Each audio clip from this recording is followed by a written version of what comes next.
Less influenced by Islam than the Nubians along the Nile, the people of this region have become of considerable interest to historians because they may be closer in their way of life to the Nubians of old.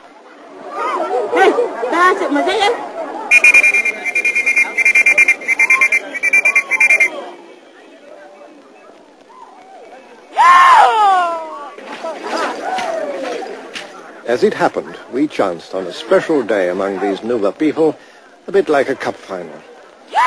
This is Africa as it can still be found, away from tourists, motor cars and big cities, celebrating in its own fashion.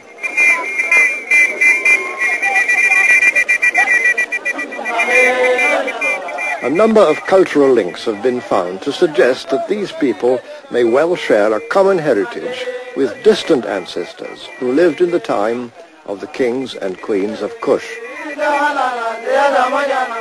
Village teams, each wearing its own distinctive color, have gathered from a wide area to take part in one of the oldest of all sporting events, but also a passion among the Nuba, wrestling.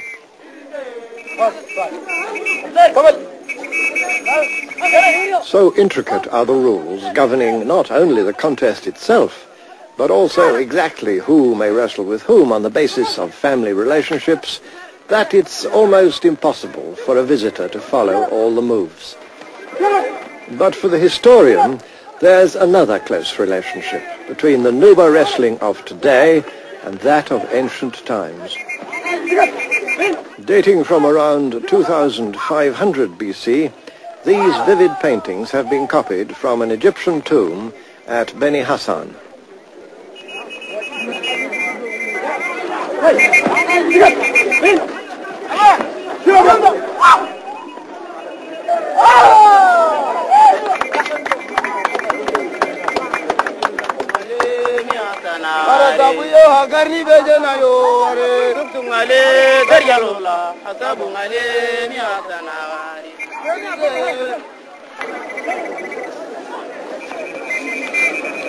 Increasingly, it seems that these people can indeed trace their past back to civilizations in antiquity.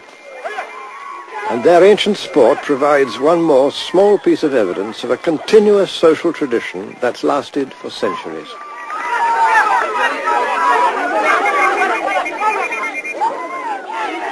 Yet these are the very people whom the 19th century explorer Samuel Baker described as human nature in its crudest state, not to be compared with the noble character of the dog.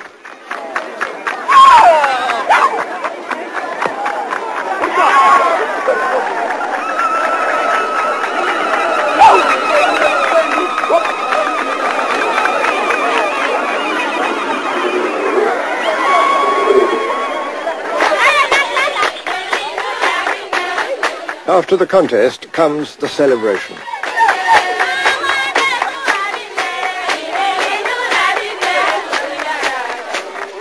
Some of these Nuba girls may well be Muslim, but it's no part of their tradition to hide their faces behind veils. They have a pride and place within society, in line with the customs of old Nubia, and even of Meroe itself, whose rulers were often women.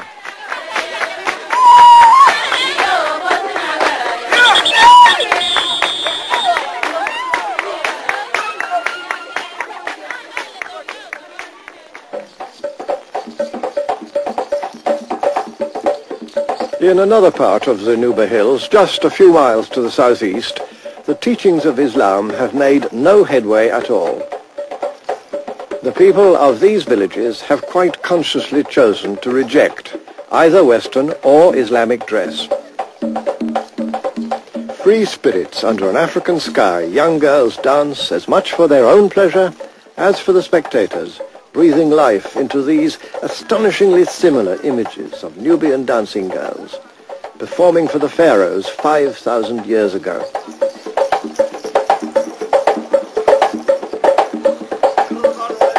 Famed for their grace and beauty, they had an honored place in the life of ancient Egypt.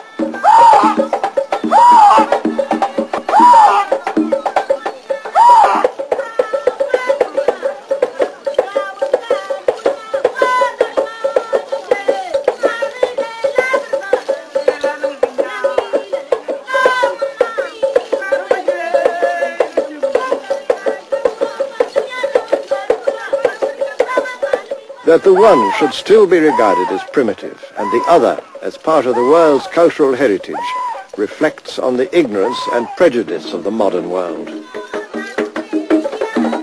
and not at all on them.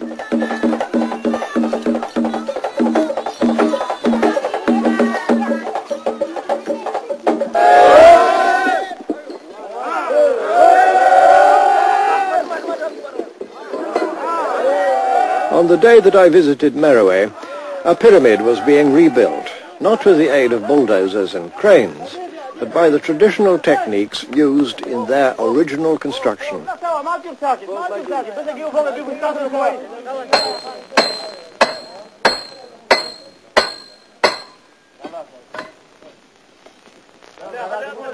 As each great shaft of masonry was hauled up the ramp and pushed into place, for me, the continuity of African history was brought directly alive.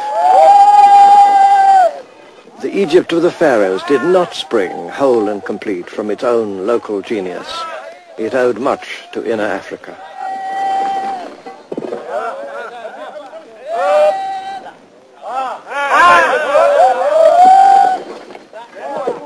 In the years ahead, more evidence will surely come to light which will emphasize that it's to the whole of the Nile that we must look, and to lands lying far in the interior for the source and origin of these great civilizations that have flourished along its banks.